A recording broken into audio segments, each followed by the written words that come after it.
नमस्कार, study education या YouTube चॅनलवर आपलं पुन्हा एकदा स्वागत आहे. तर आज आपण या व्हिडिओच्या माध्यमातून शिष्यवृत्ती परीक्षेसाठी उपयुक्त सराव प्रश्न पाहणार आहोत. चला तर मग व्हिडिओला सुरुवात करूया. प्रश्न पहिला, महाराज या शब्दाचा समानार्थी शब्द कोणता? दास, नृप, प्रजा, सेवक. तर या प्रश्नाचं बरोबर उत्तर आहे नृप. नृप म्हणजे राजा. बघा, प्रजा, प्रजा हा जो शब्द आहे याला समानार्थी शब्द आहे जनता किंवा रयत. या प्रश्नाचं बरोबर उत्तर आहे नृप. पुढचा प्रश्न, प्रश्न क्रमांक 2, सुख या शब्दाचा विरुद्धार्थी शब्द कोणता? आनंद, समाधान, दुःख, हर्ष. तर या प्रश्नाचं बरोबर उत्तर आहे सुखच्या विरुद्धार्थी शब्द आहे दुःख. तर बघा, आनंद आणि हर्ष हे समानार्थी शब्द आहेत. आनंद, हर्ष, मोद.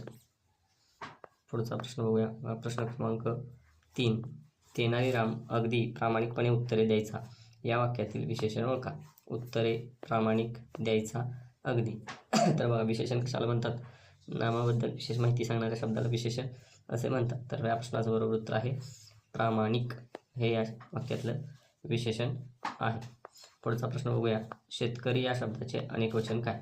तर बघा, शेतकरी, शेतकऱ्या, शेतकरी, शेतकऱ्याने, शेतकऱ्यांनी. या प्रश्नाचं बरोबर उत्तर आहे शेतकरी, शेतकरी. कारण आपण काय म्हणतो, आमच्या गावात एक शेतकरी आहे आणि आमच्या गावात अनेक शेतकरी आहेत. म्हणजे आपण शेतकरी या शब्दाचं एकवचन आणि अनेक वचन हे दोन्ही एकसारखं आहे. बघा, पुढचा प्रश्न, विहीर या शब्दाचे लिंग ओळखा. तर बघा, पुल्लिंग, स्त्रीलिंग, नपुंसकलिंग आणि उभयलिंग. तर बघा, विहीर या शब्दाचं जे लिंग आहे ते आहे स्त्रीलिंग, ती विहीर.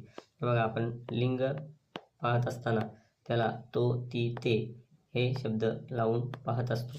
तर बघा, ती विहीर, म्हणून विहीरचं लिंग आहे स्त्रीलिंग. पुढचा प्रश्न बघूया. प्रजा या शब्दाचा अर्थ काय? बघा, म्हणजे समानार्थी शब्द.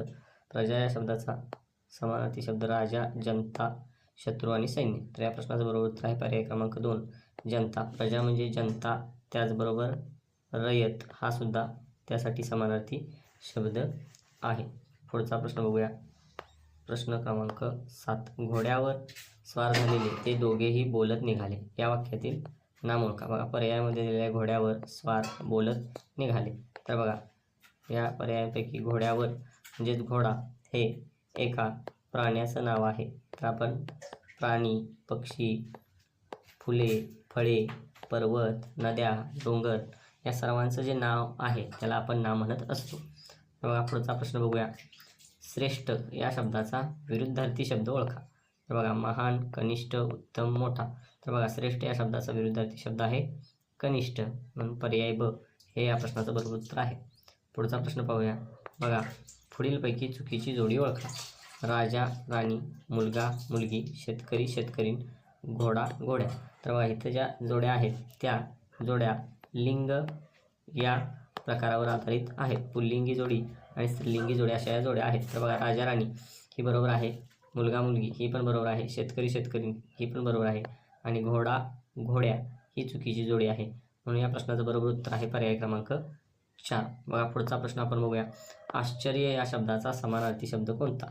तर बघा, नवल, भीती, राग, प्रेम. तर बघा, आश्चर्य या शब्दाचा समानार्थी शब्द आहे नवल. आश्चर्य वाटणे हा एक वाक्यप्रचार आहे. आश्चर्य वाटणे म्हणजेच नवल वाटणे. पुढचा प्रश्न, तेनालीरामने विचारपूर्वक उत्तर दिले या वाक्याचा काळ ओळखा. तर बघा, तेनालीरामने विचारपूर्वक उत्तर दिले म्हणजे उत्तर देण्याची क्रिया ही आधी पूर्ण झालेली आहे. म्हणून बघूया, वर्तमान काळ, भूतकाळ, भविष्यकाळ, अपूर्ण वर्तमान काळ. तर बघा, हे जे वाक्य आहे भूतकाळ, कारण तेनालीरामने उत्तर देऊन झालेलं आहे म्हणून हे भूतकाळी वाक्य आहे. पुढचा प्रश्न, हित या शब्दाचा विरुद्धार्थी शब्द निवडा. बघा, आता हित या शब्दाचा विरुद्धार्थी शब्द कल्याण, अहित, फायदा, शुभ. बघा, हित या शब्दाचा विरुद्धार्थी शब्द आहे अहित आणि हितला समानार्थी शब्द आहे कल्याण. पुढचा प्रश्न, विहीर खोदणे या वाक्यप्रचाराचा अर्थ काय? पाणी काढणे, खड्डा करणे, कष्ट करणे, विहीर तयार करणे. तर बघा, या प्रश्नाचं बरोबर उत्तर आहे विहीर खोदणे म्हणजेच विहीर तयार करणे, विहीर बांधणे, विहीर बनवणे. पुढचा प्रश्न आहे, दक्ष असणे या वाक्यप्रचाराचा योग्य अर्थ कोणता? घाबरणे, सावध किंवा तत्पर असणे, रागवणे, झोपणे. तर बघा, या प्रश्नाचं बरोबर उत्तर आहे पर्याय ब सावध किंवा तत्पर असणे. आजच्या तंत्रज्ञानाच्या युगात आपण आपल्या सुरक्षेबाबत दक्ष असले पाहिजे. बघा पुढचा प्रश्न आहे, पुढीलपैकी शुद्ध शब्द ओळखा. आता शुद्ध शब्द हा व्याकरणदृष्ट्या किंवा व्याकरणाचे जे नियम आहेत त्या दृष्ट्या शुद्ध असणे गरजेचं आहे. बघा प्रामाणिक, प्रामाणिक, प्रामाणिक, प्रामाणिक.